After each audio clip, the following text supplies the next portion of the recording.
Artigo 159. Os atos previstos como infrações administrativas nesta lei ou em outras leis de licitações e contratos da administração pública, que também sejam tipificados como atos lesivos na Lei 12.846, de 1º de agosto de 2013, serão apurados e julgados conjuntamente nos mesmos autos, observados o rito procedimental e a autoridade competente definidos na referida lei. Artigo 160.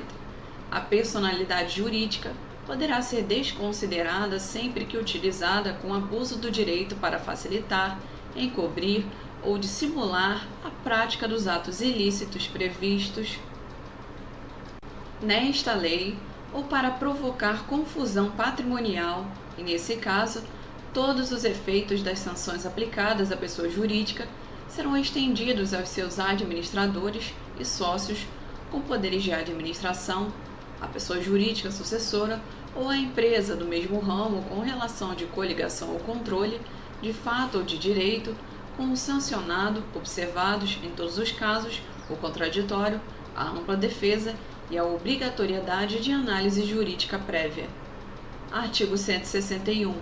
Os órgãos e entidades dos poderes executivo, legislativo e judiciário de todos os entes federativos deverão, no prazo máximo de 15 dias úteis, contado da data de aplicação da sanção, informar e manter atualizados os dados relativos às sanções por eles aplicadas para fins de publicidade no Cadastro Nacional de Empresas Inidôneas e Suspensas e no Cadastro Nacional de Empresas Punidas, instituídos no âmbito do Poder Executivo Federal. Parágrafo único.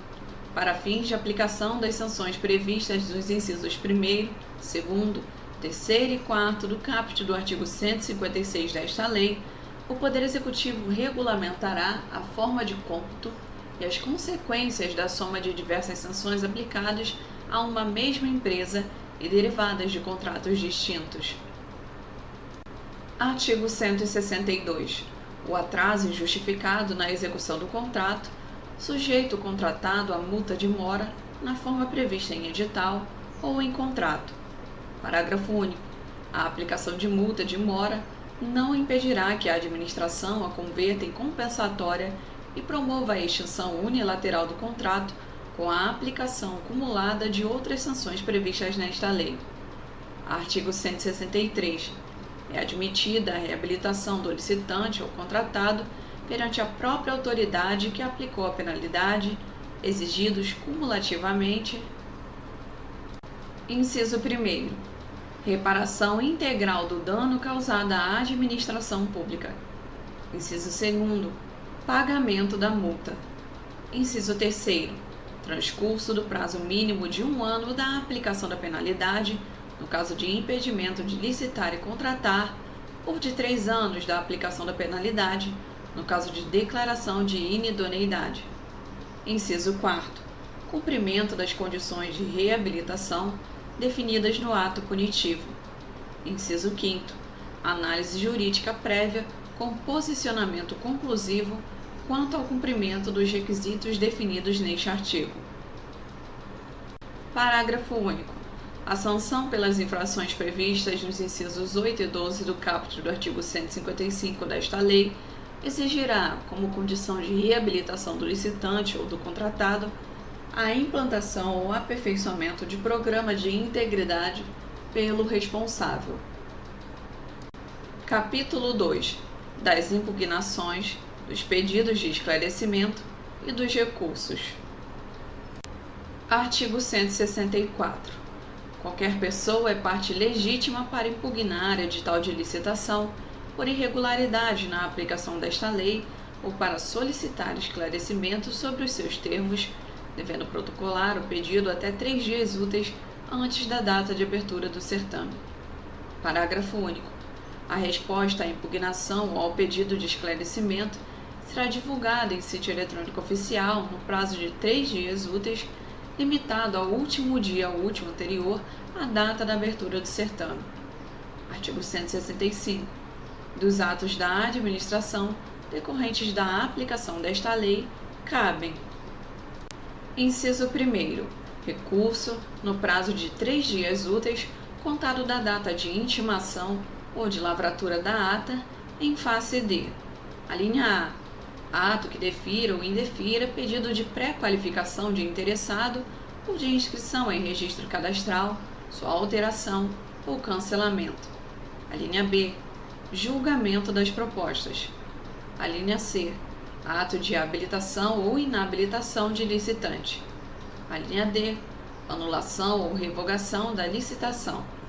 A linha E, extinção do contrato, quando determinada por ato unilateral e escrito da administração.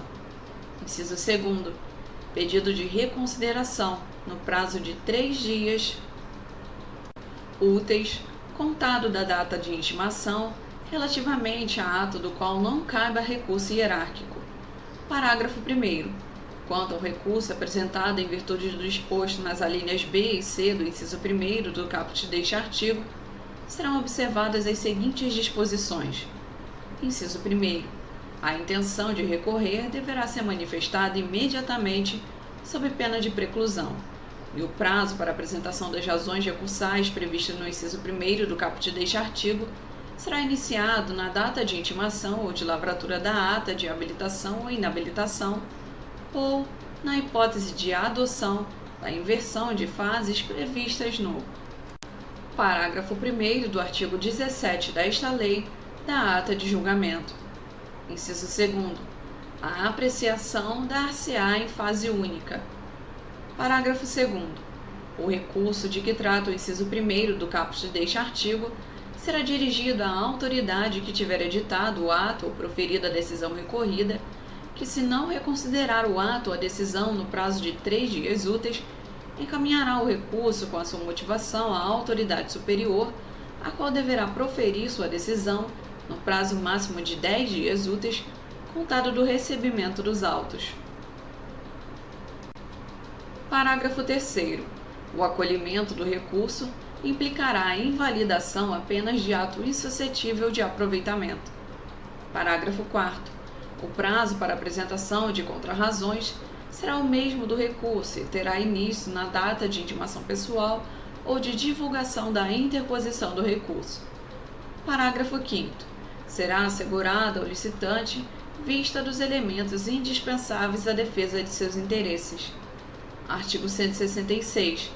Da aplicação das sanções previstas nos incisos 1º, 2º e 3º do caput do artigo 156 desta lei, caberá recurso no prazo de 15 dias úteis, contado da data da intimação. Parágrafo único. O recurso de que trata o caput deste artigo será dirigido à autoridade que tiver proferido a decisão recorrida, que, se não a reconsiderar no prazo de 5 dias úteis, encaminhará o recurso com sua motivação à autoridade superior, a qual deverá proferir sua decisão no prazo máximo de 20 dias úteis, contado do recebimento dos autos. Artigo 167. Da aplicação da sanção prevista no inciso 4º do caput do artigo 156 desta lei, caberá apenas pedido de reconsideração, que deverá ser apresentado no prazo de 15 dias úteis, contado da data da intimação e decidido no prazo máximo de 20 dias úteis, contado do seu recebimento. Artigo 168. O recurso e o pedido de reconsideração terão efeito suspensivo do ato ou da decisão recorrida até que sobrevenha a decisão final da autoridade competente. Parágrafo único. Na elaboração de suas decisões, a autoridade competente será auxiliada pelo órgão de assessoramento jurídico, que deverá dirimir dúvidas e subsidiá-la com as informações necessárias. Capítulo 3. Do controle das contratações. Artigo 169. As contratações públicas deverão submeter-se a práticas contínuas e permanentes de gestão de riscos e de controle preventivo, inclusive mediante a adoção de recursos de tecnologia da informação e, além de estar subordinadas ao controle social, sujeitar-se-ão às seguintes linhas de defesa. Inciso 1º. Primeira linha de defesa, integrada por servidores e empregados públicos, agentes de licitação e autoridades que atuam na estrutura de governança do órgão ou entidade. Inciso 2º. Segunda linha de defesa, integrada pelas unidades de assessoramento jurídico e de controle interno do próprio órgão ou entidade. Inciso 3º. Terceira linha de defesa, integrada pelo órgão central de controle interno da administração e pelo Tribunal de Contas. Parágrafo 1º. Na forma de regulamento, a implementação das práticas a que se refere o caput deste artigo será de responsabilidade da alta administração do órgão ou entidade e levará em consideração os custos e os benefícios decorrentes de sua implementação, optando-se pelas medidas que promovam relações íntegras e confiáveis com segurança jurídica para todos os envolvidos e que produzam o resultado mais vantajoso para a administração, com eficiência, eficácia e efetividade nas contratações públicas. Parágrafo 2º.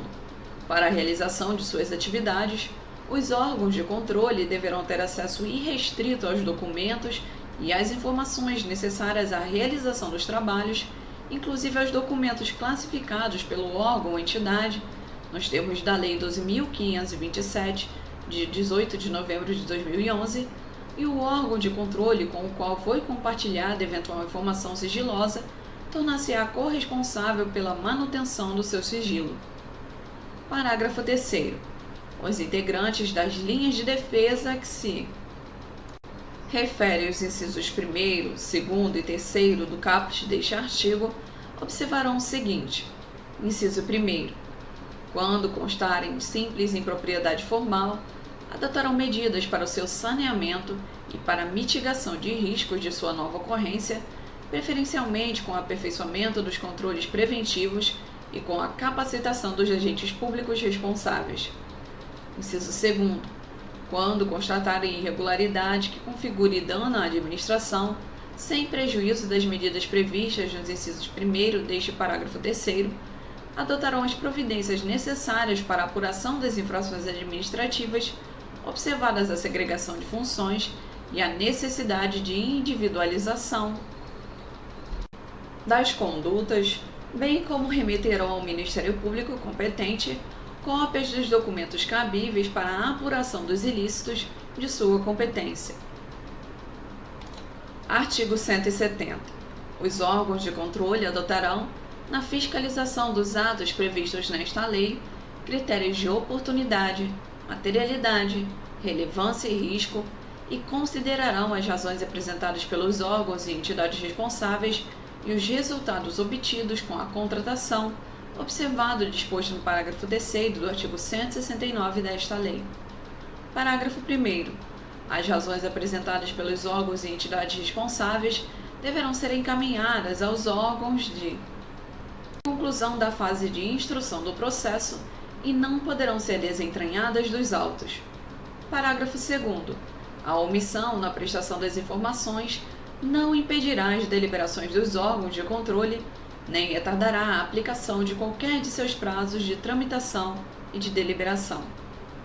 Parágrafo 3º. Os órgãos de controle desconsiderarão os documentos impertinentes, meramente protelatórios ou de nenhum interesse para o esclarecimento dos fatos. Parágrafo 4º. Qualquer licitante, contratado ou pessoa física ou jurídica, poderá representar aos órgãos de controle interno ou ao Tribunal de Contas competente contra irregularidades na aplicação desta lei.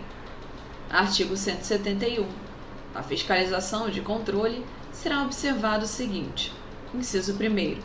Viabilização de oportunidade de manifestação aos gestores sobre possíveis propostas de encaminhamento que terão impacto significativo nas rotinas de trabalho dos órgãos e entidades fiscalizados, a fim de que eles disponibilizem subsídios para a avaliação prévia da relação entre custo e benefício dessas possíveis proposições. Inciso 2º. A adoção de procedimentos objetivos e imparciais e elaboração de relatórios tecnicamente fundamentados, baseados exclusivamente nas evidências obtidas e organizados de acordo com as normas de auditoria do respectivo órgão de controle, de modo a evitar que interesses pessoais e interpretações tendenciosas interfiram na apresentação e no tratamento dos fatos levantados. Inciso 3º. Definição de objetivos nos regimes de empreitado por preço global, empreitada integral, contratação semi-integrada e contratação integrada, atendidos os requisitos técnicos, legais, orçamentários e financeiros de acordo com as finalidades da contratação, devendo ainda ser perquirida a conformidade do preço global com os parâmetros de mercado para o objeto contratado, considerado inclusive a dimensão geográfica. Parágrafo 1º. Ao suspender cautelarmente o processo licitatório, o Tribunal de Contas deverá pronunciar-se definitivamente sobre o mérito da irregularidade que tenha dado causa à suspensão no prazo de 25 dias úteis, contado da data do recebimento das informações a que se refere o parágrafo 2º deste artigo, prorrogável por igual período uma única vez, e definirá objetivamente